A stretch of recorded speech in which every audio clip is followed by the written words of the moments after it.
Welcome to lesson 16 of our Hebrew course. We're almost at the end, and by that I mean the end of the morphology. We'll have to go over syntax in future episodes, but this is the main section. I think syntax is something that you can kind of discover on your own, and this is where most people have trouble actually, so with morphology. So I'm glad that we are almost at the end of finishing this section.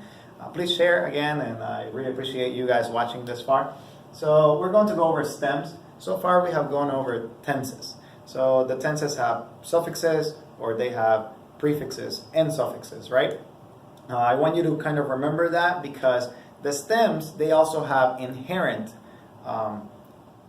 prefixes or other elements that they have in between. So for example, we have the cow, right? That's the most simple form. It doesn't have any prefixes or suffixes of its own. It just adopts the tenses. If the tense has a suffix, the cow just adopts it. If the tense has a prefix, then the cow just adopts that as well, right? The nifl is a little bit more complicated.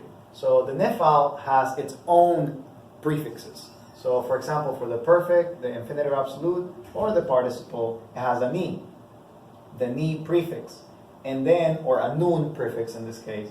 And then what happens is it just adopts the endings. So for example, with the perfect, right, it adopts the endings here. With the infinitive absolute, it adopts the ending in the middle and between these two. And then with the participle, it adopts the endings of the participle as well, but it adds its own prefix, its own flavor. So if you see a perfect tense suffix, so for example, a, right, comes he, third feminine singular of the perfect, but you see a ni before it, then it's not a cow perfect, it's a nifal perfect. Now with the imperative, so in the infinitive construct, it's not a ni, but a he. So the he came here and replaced. But you have a dagesh forte, so the nun is hiding under the first root consonant. We have seen this with the preposition min in the past. So the nun made its way to the first root consonant, but we added another prefix, the prefix he. Then we have the imperfect. The imperfect has a fantastic four. I'm just putting the third masculine singular here. But it has a dagesh forte again under the first root consonant, right? So if you have a imperfect cow, it will just have the fantastic four right here. But if you have an imperfect nifal, you have the fantastic four, and on top of that, you have a dagesh forte in the first root consonant. So that's the way that you can differentiate it. Let's go to the PL. The PL, it's easier to recognize. So for the most part, you will see a dagesh in the second root.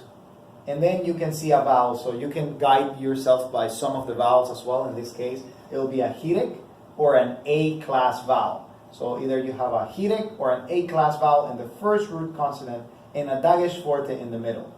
The pua, same, in the same way, has a dagesh forte in the middle. And then it has a kibbutz, or an O-class vowel in the first root consonant. So it's kind of similar. PL and PUAL are similar that they have the dagesh forte in the middle, but the vowels are different in the first root consonant.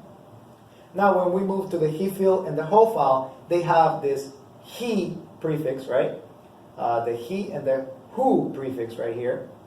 So it's important for you to remember that. So you have the H, the he sound, right?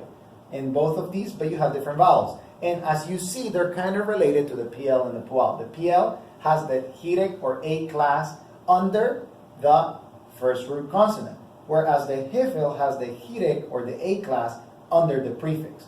Now, I want to say that the Fantastic Four, they override the stem prefixes. So for example, here, if you have a hifil in the imperfect, you will see a Fantastic Four right here, but you'll still see your hirik or A class under that prefix, whatever that prefix is.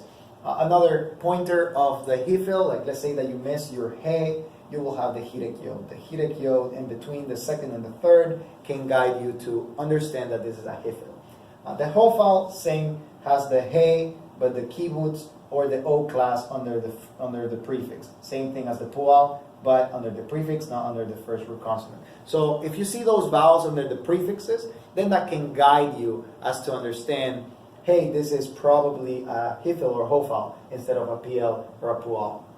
And lastly is the hitpael. The hitpael is one of the easiest ones. It has a dagesh forte in the middle of the second root, and it has a double prefix, a he and a tav. Now remember, the he can be replaced by the Fantastic Four, and that only happens in the imperfect. Remember the Fantastic Four, that's why they're called the Fantastic Four, because they can overpower anything. Right? So you have the Fantastic Four replacing the stem here, but the tav will remain, the he will go away with the Fantastic Four. So if you have a hitpael imperfect, you will see a yod, a tav, aleph, or a nun in here, but you still see the double prefix with the tav before the word actually comes here. So those are some of the pointers. Cal is the simplest of the forms. Nifal has ni, he with a dagesh forte, or a Fantastic Four with a dagesh forte. Then you have PL, you have the dagesh forte in the middle with a hirek or A class.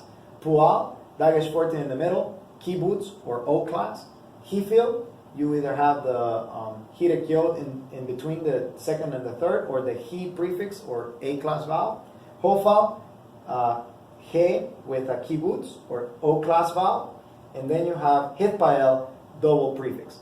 One more thing that I want to mention, for the PL all the way to the hitpael, if you see a mem as a prefix, you need to know that that is a participle. So the mem will go right here, will go right here. It will replace this one, the heys right here. They will replace all of the heys with a mem. So if you see a mem as a prefix, you need to know that's a participle. That is, if it's with a verb, not with a noun. If you see a mem with a noun, you will know that is probably a preposition instead of a signal of the participle. So again, just reiterating that last portion. If you see a PL to a hitpael with a mem prefix, you can pretty much say that is a participle. Thanks for watching again. Please rewind this video. Please make sure to keep looking at the videos and look at the description below for some links. If you want to contribute, please share these videos to other people, or also donate to other of my projects, as you have seen in the links below. Thanks for watching, and we'll see you on the next video.